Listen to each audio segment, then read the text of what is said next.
Yes, welcome back to the South Australian Amateur Footy Show, brought to us by West End. Special guest in the studio with KG and myself, the ex-Rostrevor Captain, Cage, now coaching one of your favourite teams down there at Adelaide Uni, Marcus Trimboli. Marcus, how are you? Yeah, good, thanks, Phil. Thanks for having me in. Pleasure. No, thanks for coming in. Let's get down to it. Before we start about this year, let's talk a little bit about Rostrevor. One of our favourites, of course, Drew Lister kicked his millionth goal on the weekend, last weekend. Six pints and a pizza before the game. Is it a true story?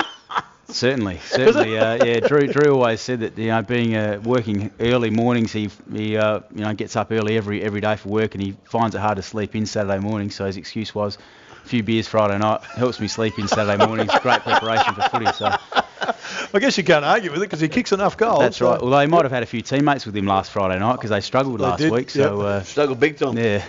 How long were you at Rostrevor? I went out there about halfway through the '95 season, so quite a while. Played for about 12 years out there, and what had success some great did you times. have? We had a premiership in 2003, the Div 2 premiership, which was great. I was playing coach for 3 years out there, which was a different experience. That was challenging. Was that difficult? Yeah, it was. I had great people helping me out on the side. I had a great bench coach in Anthony Coles there who taught me a fair bit and helped me out a lot. And the players were terrific. I was sort of coaching my mates really, and it was a real learning experience, and it was good fun. And at the end of that, I thought I'd never coach again. But what changed your mind then? Stopped playing and missed it. Just wanted to be involved in footy, I suppose. All right, first year at Adelaide Uni. How are you finding coaching? Yeah, good. It was the first 10 weeks were fantastic. That was great, and I had a full head of hair a few weeks ago, and we've lost a few games, and it's all gone. I sympathise with you on that. So did I till I started coaching. But no, it's been a while since I had a full head of hair. But no, the last couple of weeks have been a bit challenging, and you learn a lot more, I think, when you have a few when it's a bit more challenging, you have a few losses, and you can evaluate things. All right, did you think it was a myth going out there that the boys disappeared for exams and skiing trips and holidays? Yeah, I'd heard that's what happens, and I thought having such a great start to the year and positions in the team weren't really they were up for grabs, and there was no positions that were anyone could have taken them. We've had about 30 odd players or over 30 players playing the A grade, so I thought, this year guys won't go away. They'll hang around and try and cement their spots. But the skiing season started, and you were wrong. Yeah, that's right. Well, Marcus, how do you handle that situation? Because it would be very difficult if you're trying to get results as a professional coach, and you've got some of your star players going on skiing holidays and whatever. How difficult is that to handle? And how do you handle it? Yeah, I suppose we've used it as a fact that we can use our B grade are going really well, and it gives opportunities to other guys, and we can work out who are some young players we've got for the future, and who are the players that can make it at A grade. So, and I suppose you've got to think that it is amateur league, and these guys are students, and and if they get an opportunity, a lot of them are going away with their families. If their family's going to take them away to the snow and pay for their trip, well, unfortunately, another player said at uni, football's the poor cousin when that's the case. So anyway, right. The depth at uni seems pretty good. You've touched on it there. How many teams out at Adelaide Uni this year? Yeah, 7 teams. So selection's interesting. Yeah. Is it? How do you go about selection? A couple of trainings a week, and then you've got to finalise your team. Is that tough for the coach? Yeah, it's not too bad. The A grade and B grade train together on a Thursday night, and we just pick the A grade and B grade, and then the C grade and the rest of the teams all sit there and go through the names. The amount of names that they have to go through is ridiculous. They double check to make sure that everyone's been selected that's put their hand up for selection, and they have a system where there's stand downs as well for players that have a miss for a young player so they can get a game. So it's a long process. They sit at the Queen's Head Hotel though, and have a couple of beers while over it, so it's not too arduous. We've heard that the uni boys do it a little bit differently after the game too, mate. How have you embraced that culture? Yeah, it's good fun. Although I must admit, I was sitting there talking with Jamie Mason, who's helped me out enormously this year. He's coaching the B grade, being a former A grade coach at uni, and I was talking to him at the presentations at the Havelock last week, and I said it's not as enjoyable when you lose, is it? It's just not.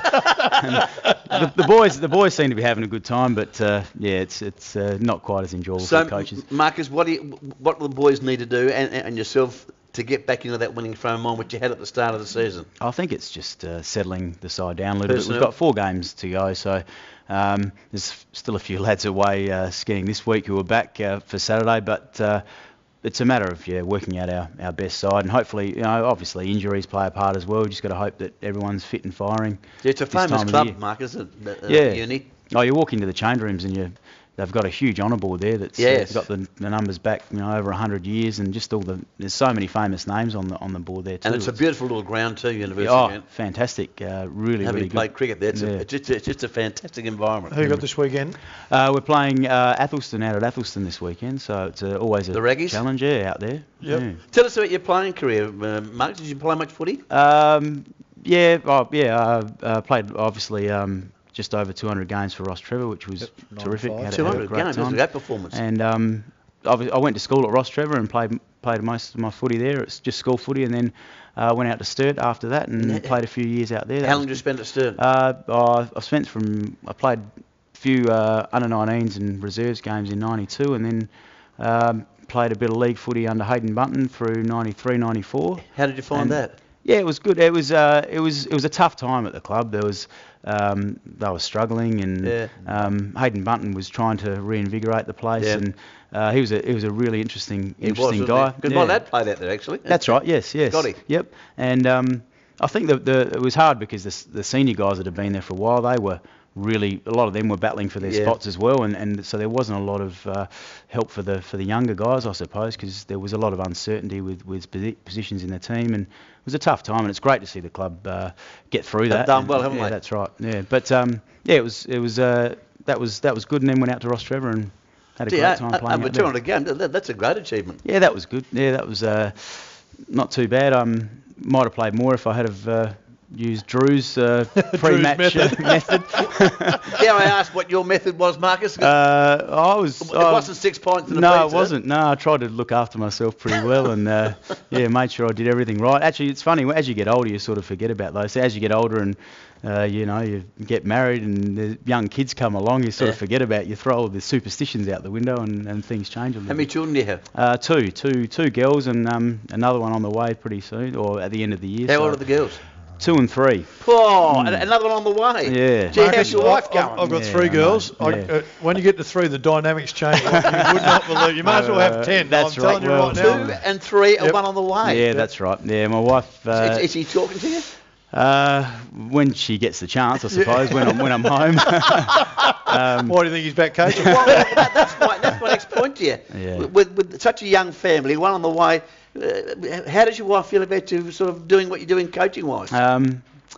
She has mixed feelings, I suppose. She's very, very supportive though, and one of the great things about coaching Adelaide Uni is there's not a lot of pressure on me to be there at the presentations after the game. No. They often say to me, you don't have to be here if you need to get home. And also, being in the city with training and games, a lot of times it's so close to home, so can shoot straight home. And even after games, I often shoot home to see the kids put them to bed before I head back to the Havelock for an hour or so. So it's Marcus, just before we let you go, last question. I mean, playing, Mark's going to stay with us. You get a real camaraderie with the players when you play with them, and you play and coach. So good relationship. When you coach, that breaks down a little bit. Have you found that a little bit more difficult?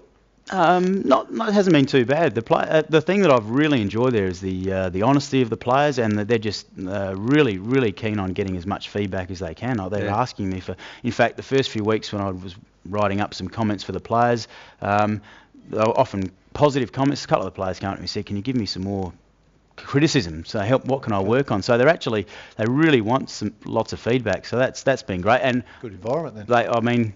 I did give him a bit of a spray after the game last week though, so it might be a bit different from now on. But a couple will be ringing this week and give us something positive. So. All right, we'll take a break. Of course, when we come back, we're going to preview the upcoming rounds. Marcus is going to stay with us on the panel. Of course, the show brought to us by West End. Back in a moment.